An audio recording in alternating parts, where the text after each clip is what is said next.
हिंदी में तो पिछले वीडियो में हम लोग क्वेश्चन आंसर कर रहे थे और समझ रहे थे।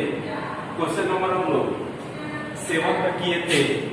आज की वीडियो में हम लोग क्वेश्चन नंबर 8 और 9 करेंगे और समझेंगे। ठीक है, देखिए क्वेश्चन नंबर 8 दिया गया है, सीएनजी और एलपीजी का ईंधन के रूप में उपयोग करने से क्या लाभ होता है। ठीक है, इस सब के बारे में हम लोग क्या करना है, जानकारी करना है सीएनजी और एलपीजी के बारे में। ठीक है, तो इससे संबंधित जो है सीएनजी और एलपीजी के बारे में आप लोग बता चुके हैं। ठीक है, इसमें क्या करना है, आपको क्वेश्चन आंसर लिखना है। तो हम लोग लिखेंगे क्या चीज, देखिए लिखे हैं सीएनजी, यानी इसका कभी कभी फुल फॉर्म नाम देता है। तो आप लोग लिखिएगा सीएनजी कंप्रेस्ड नेचुरल गैस, इसका फुल फॉर्म नाम होता है, का उपयोग परिवहन वाहनों में, और इसका उपयोग जो है सीएनजी का उपयोग किसमें किया जाता है, तो बड़े बड़े परिवहन यानी बड़े बड़े गाड़ी को चलाने में किया जाता है। ठीक है, और बड़े बड़े शहर में जो है जो भी गाड़ी चल रहे हैं वो किस प्रकार के ईंधन से, तो सीएनजी ईंधन से चलाए जा रहे हैं। ठीक है, इसके बारे में आगे हम लोग जानेंगे। देखिए कि और एलपीजी, इसका फुल फॉर्म नाम क्या होता है, तो लिक्विड पेट्रोलियम गैस। ठीक है, तो फुल फॉर्म नाम भी आप लोग याद रखिएगा। का उपयोग ईंधन के रूप में रसोई पकाने में किया जाता है। मतलब जो है एलपीजी का प्रयोग जो है किसमें किया जाता है, घर में जो है जो भी खाना पकाया जाता है वो किस गैस के कारण पकाया जाता है, तो ईंधन किस प्रकार का क्या है, एलपीजी ईंधन है। इसी के द्वारा क्या किया जाता है, भोजन पकाया जाता है। इसके बाद जो है इसमें आगे लिखना है, इसका लाभ यह है कि ईंधन प्रदूषित रहित है। ठीक है, यहाँ पे ध्यान दीजिएगा, यह ईंधन जो होता है प्रदूषित रहित होता है। इसके मतलब क्या होगा, ये सीएनजी और एलपीजी गैस जो दोनों होता है ये किस प्रकार का होता है, तो ये प्रदूषित रहित। प्रदूषित रहित के मतलब क्या हुआ, प्रदूषित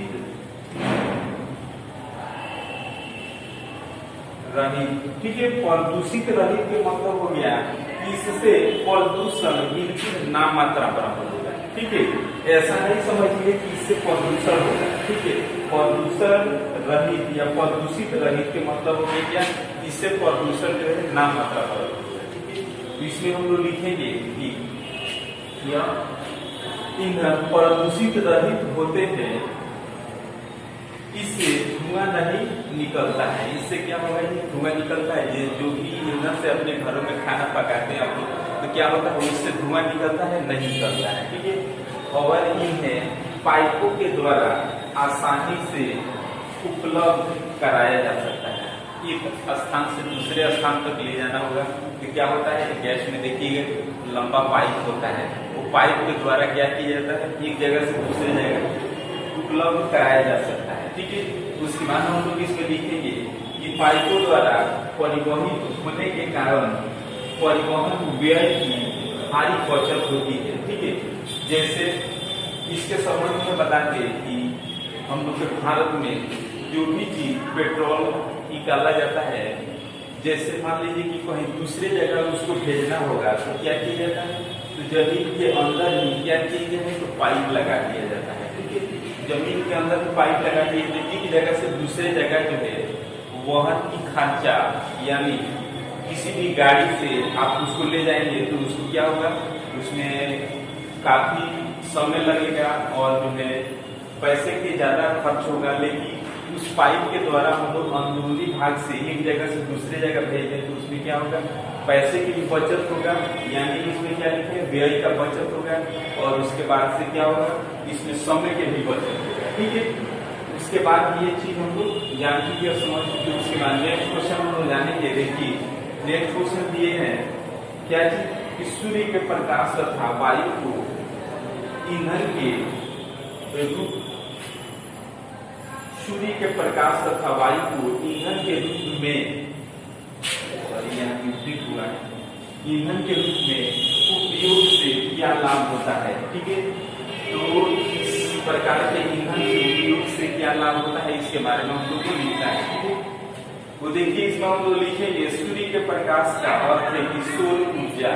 यहाँ पॉइंट लिखिएगा, सूर्य के प्रकाश का अर्थ क्या है तो सौर ऊर्जा। जैसे अपने गांव देहात में देखेंगे कि सोलर लाइट जो है गांव देहात में जगह जगह लगा है, सूर्य के प्रकाश से क्या हो जाता है तो चार्ज हो जाता है और रात को वही प्रकाश के रूप में उपयोग किया जाता है। ठीक है, तो इसमें लिखे सूर्य के प्रकाश का अर्थ क्या थी सौर ऊर्जा तथा वायु का अर्थ क्या है तो वायु का अर्थ पवन ऊर्जा। ठीक है, ये दोनों निरंतर प्राप्त होते रहने वाली ऊर्जा है। यह जब तक सूर्य रहेगा, ठीक है, तब तक जो है ये ऊर्जा के जो साधन है निरंतर बरकरार बनेंगे। ठीक है, निरंतर बरकरार रहेंगे। सब जो भी ईंधन के साधन है वो जो है कभी न कभी समाप्त हो जाएंगे। ठीक है, तो निरंतर क्या होंगे बरकरार रहेंगे।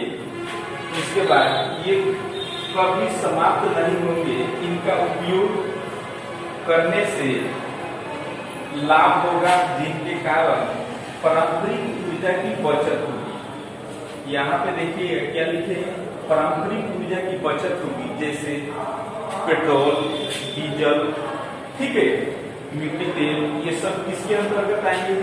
ये सब जो है पारंपरिक ऊर्जा के अंतर्गत आएंगे। इस सब का थोड़ा बचत होगा तो अगला आने वाला पीढ़ी के लिए क्या होगा फायदेमंद होगा। ठीक है, इस बात को आप लोग समझिएगा।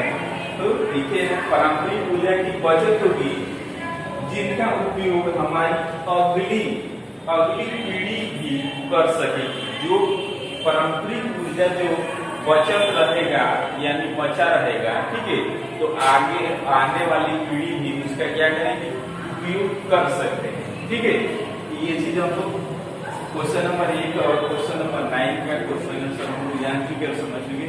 तो आज की वीडियो में इतना ही। इसके आगे जो है कल और हम लोग जानेंगे और समझेंगे।